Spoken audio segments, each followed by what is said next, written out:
So hello, I'm Nick Kelly. I'm the Public Health Administrator for the City of Bloomington. And we have Christia, our new Facilities Manager from Public Works. And we're talking about our public health facility today and some of the challenges that we have with providing the high quality service the City of Bloomington's known for in the space that we have today. One of the challenges you see is this is an incredibly small desk space.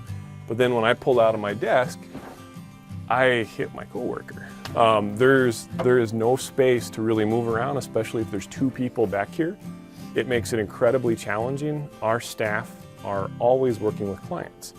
And so if you can imagine working with clients and you're on the phone, working through a complex medical issue, or maybe you're working with an older adult and you need to increase the volume a little bit. It is really hard to do in this space.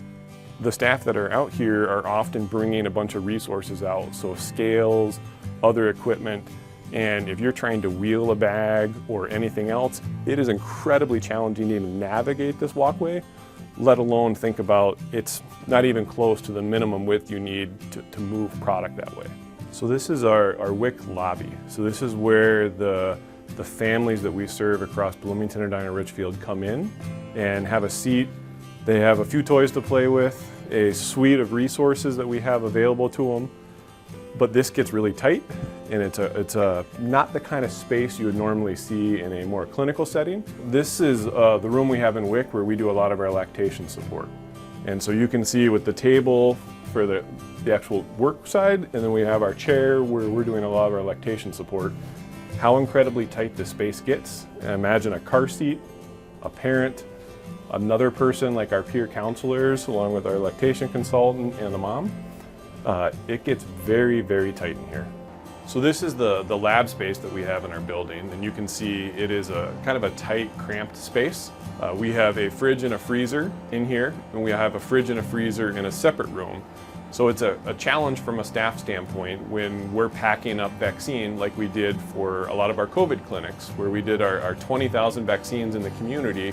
We don't have storage sufficient in our building, so across the parking lot we have a space where we have about 700 square feet of storage in a public workspace. But this is where we store some of the stuff that we use on a more regular basis, so staff aren't constantly going across the parking lot to try and get the resources for the clients we serve.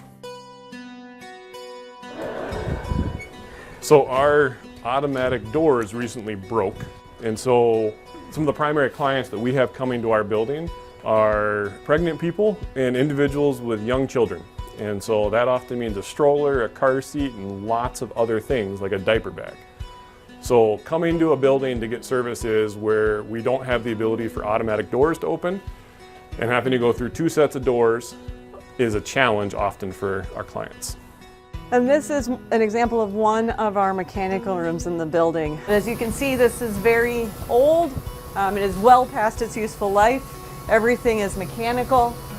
We do have some pneumatic controls, but that's our air compressor in the corner, which you'll hear tick on. So this is a very challenging space. In 1960, they were planning for reusing air more than they do now. Now there's a priority, especially since COVID-19, to bring in external air and fresh air. Because we don't have the ability to bring in fresh air, we have these HEPA filters placed throughout the building to try to clean the air. These are not ideal. It is much better to have more fresh air and more air exchanges, as we've done in Civic Plaza. So given the age of the building, it was not built with an integrated fire system, and so we've made little modifications over time. But one of the things that we have in the building is we have an air horn. So in case we need to evacuate, alert staff to get out of the building, there's an air horn that sits back here by our kitchen that staff can use to sound the alarm that we need to get out of the building. A facility assessment in 2015 found problems with the building's critical infrastructure, including electrical, HVAC, which are all original to the building. In addition, the building's energy use intensity rating is among the worst of the facilities in the city. There was a public health service assessment done in 2018. At that time, it was also determined that it did not make financial sense to remodel this building. It made more sense to invest in a new space. So this space was built in the early 1960s and had a life expectancy anticipated of a little over 40 years. Now we're in 2023.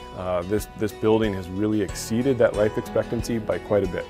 Our staff do incredible work. We serve an incredible community, and we can do that so much better in a space that meets the needs and the way Bloomington provides services in the community, which is one of the reasons why we really need that new facility so that we can do our best work.